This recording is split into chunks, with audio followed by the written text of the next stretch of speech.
Hey guys, this is Abhishek from gadgetsnews.com, and today we are here at the HTC event in New Delhi, and HTC has launched the HTC Desire 210. We have the HTC Desire 210 with us, and this is a dual SIM phone, and again this is a budget phone which they have launched. They have launched this phone for a price of 8,700 rupees, which is the market operating price. However, the MRP mentioned on the box will be slightly higher, but you can easily get this device for 8,700 rupees, and it will be available in the month of May, in first week or second week of month of May. So by next month it will be available in the market. As of now, if we talk about this product is looking good. In terms of the build quality, it is looking very good. With the kind of pricing they have actually set for this phone is pretty good in terms of the overall build quality.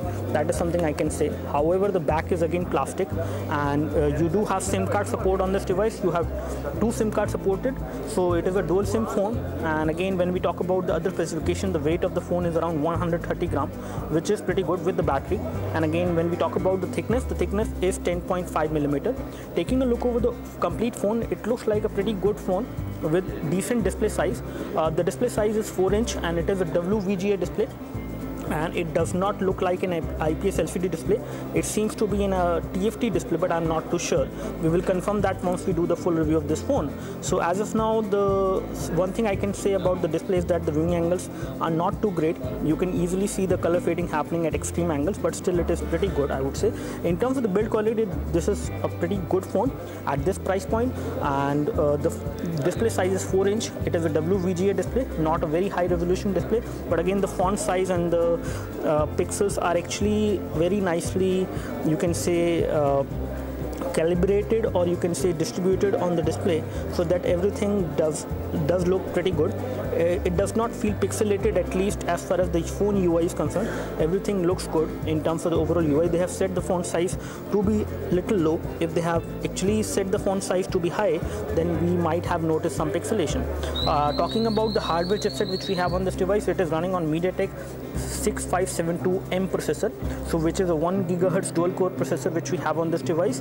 As far as the overall connectivity in the ports are concerned, on the top you have the 3.5mm audio jack.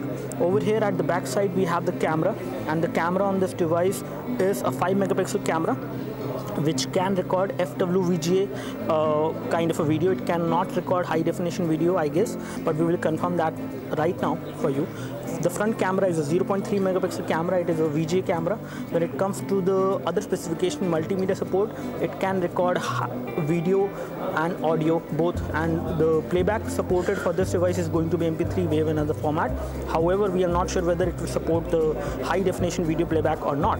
So this is how the phone looks like. It looks pretty good in terms of the build quality. The kind of finishing they have actually done with this phone is pretty nice. The material which has been used is again plastic, but it is good quality of plastic. You have a matte finish back cover at the back side, which actually looks good, and it is resistant to the scratches to an extent. It will also give you a very nice grip. The round edges are kind of rounded on the back cover, which again will give you a much better grip when you hold this device in hand. So talking about the front camera is 0.3 megapixel, and we will just show you the video feed from that as well. The inbuilt storage of the device is 4 GB. As far as the ports and connectivities are concerned, the ports which we have on the machine on this particular phone is the 3.5mm audio jack on the top. We have the 5 megapixel camera without LED flash, so there is no LED flash. The power and sleep key is actually on this side. We have the volume rocker, and both of these buttons are plastic buttons. Gives you a good amount of feedback as well. Whenever you press them, you will get the feedback. At the bottom you have little indent to remove the back cover, and again the microphone is over here. The primary microphone is over here, and you have touch capacitive buttons which are there within the body of the phone. And again they are not backlit, I guess, but again I'm not sure as of now, but we will confirm this later whether they have backlit or not. They should be having a backlit. Here we have the HTC branding on the front, and you have the nice metallic earpiece which is pretty good, and it is red in color. Metallic earpiece looks really nice. On this side we have the micro USB port for data syncing and charging, and let me just remove the back cover to show you the phone from the back side. So once we remove the back cover, we can see the phone from the back side. The battery on this device is a 1300 milliampere hour battery, and here we have the SIM card slot, the SIM card slot 1, SIM card slot 2. SIM card slot 1 will accept a SIM card which can work with 3G, so you will have support for 3G on this SIM card, whereas on this one you will have to use 2G. This one has to be normal size SIM card, whereas this one can be micro SIM. Over here you have the micro SD card slot as well to expand the storage of the device, and here we have the battery, which is the 1300 mAh battery. So overall the design of the phone looks good. It is kind of a handy phone. You can easily hold this phone in one hand without any issues. The weight of the phone is also not that much. It is kind of a light phone, I would say. And again, one thing which is good about the phone is that it comes with the HTC Sense UI as well. So you do have HTC Sense UI working on this phone. They have actually optimized the phone to make it work with the HTC Sense UI. That means you can actually use this phone even the HTC Sense UI, which is kind of heavy UI, which we see on other Android phones of HTC, you have that UI working on this phone as well. Again, when we talk about the application, these are the applications which you will get on this device. As you can see, again, it is a kind of a customized UI of Android, which is running on top of Android, which is the HTC Sense UI. And let me just show you the settings now. So taking a look over the About phone, we can see that the version of Android which is running on this device is Android 4.2.2. And if we take a look over the other settings of the device, as far as storage is concerned, let me just show you the storage. The storage on this device is 4 GB and RAM is limited, that is 500 MB of RAM you will get for this device. And out of 4 GB of internal storage, you get around 2.10 GB available, and as of now 1.48 GB is available because there are some application data which is actually using up the phone storage. You do have support for installing applications on the SD card as well. As you can see over here, you have the phone storage as of now selected, but if you insert an SD card, you can set the SD card as a default storage disk. That means you can install applications on the SD card as well. As far as the display is concerned, let me just check whether this phone supports automatic brightness or not. Okay, it does not have the the ambient light sensor basically, which supports the automatic brightness. So automatic brightness is not supported on this device. As far as wallpapers are concerned, you have support for live wallpapers, HTC wallpapers, but video wallpapers by default are not supported. You can make them supported with the help of third-party applications, but by default they are not supported. As far as RAM is concerned, RAM is kind of limited on this device, but again the overall UI on the device is kind of snappy. It is not very slow. That is something I can say. So out of 500 MB of RAM, you have around 260 MB of RAM which is being used, and you have around 211 MB of RAM which is free right now.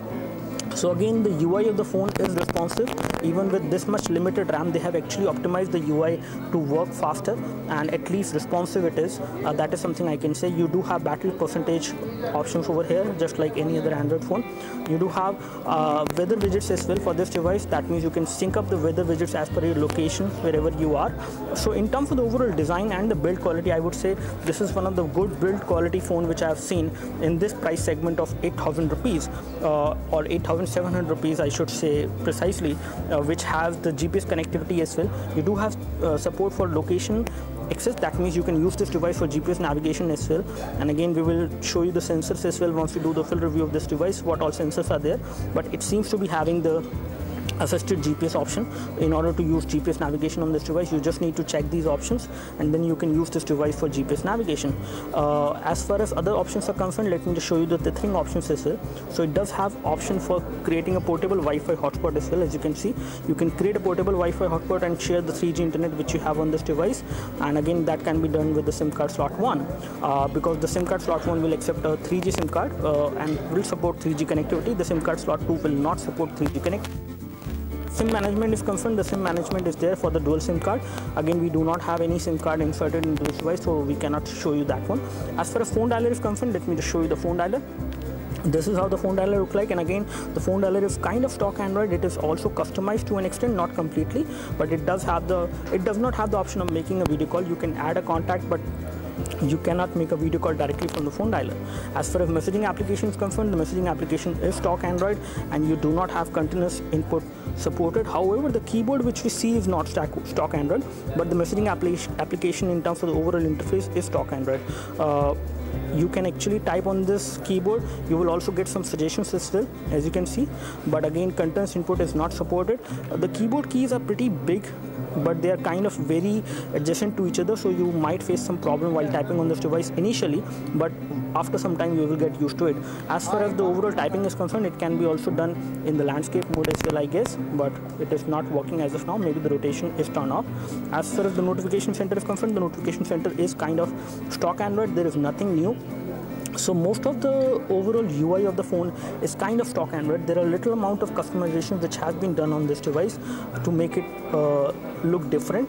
You do have a video highlight option as well on this device, which is a kind of a video gallery, which actually will show you all the videos which you have recorded on this device and other things which you have on the device in this kind of a way, in this thumbnail kind of a way, which is looking good.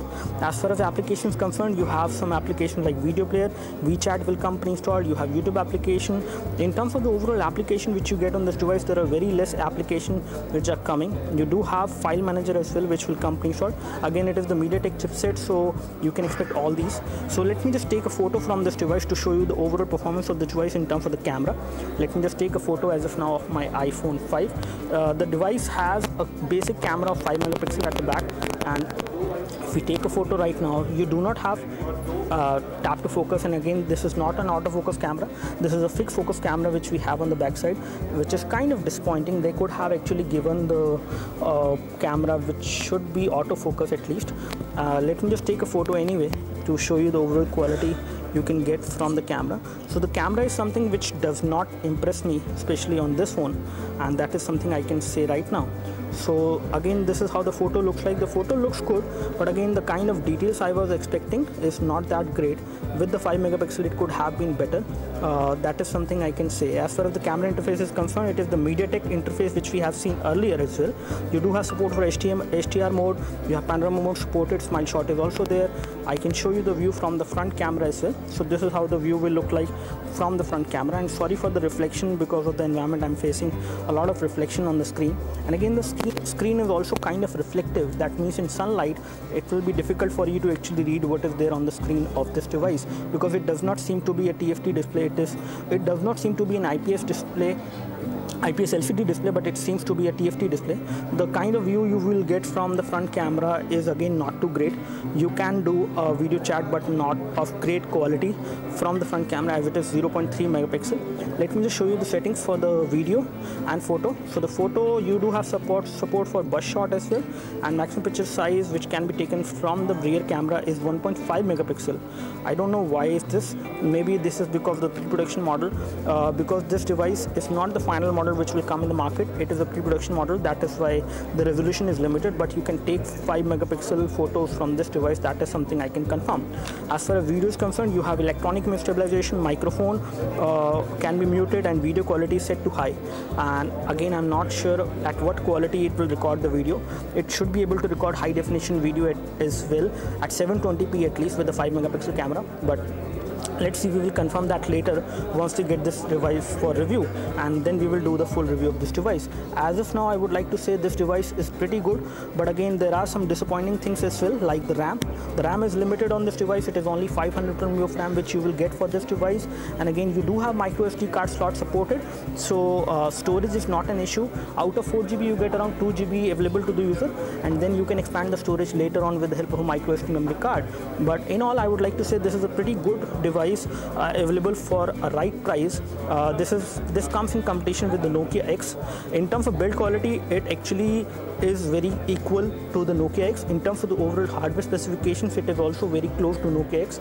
We will do a detailed comparison later on in between this device and the Nokia X and other devices which are available at a price of around 8,000 rupees in the market and which are Android phones. So stay tuned for that.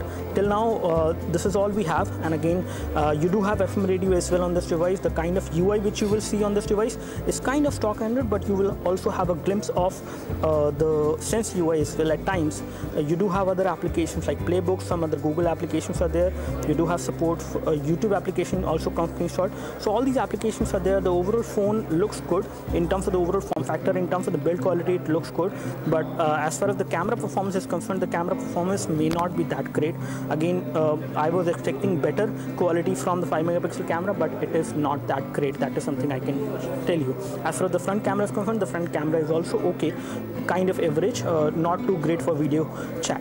So do let us know if you have any specific question for this device. We would love to help you. You can like this video if this video helped you by clicking the like button below. You can subscribe to our YouTube video channel for more videos like this by clicking the subscribe button below. Thanks for watching this video. This is Abhishek signing off. Thank you.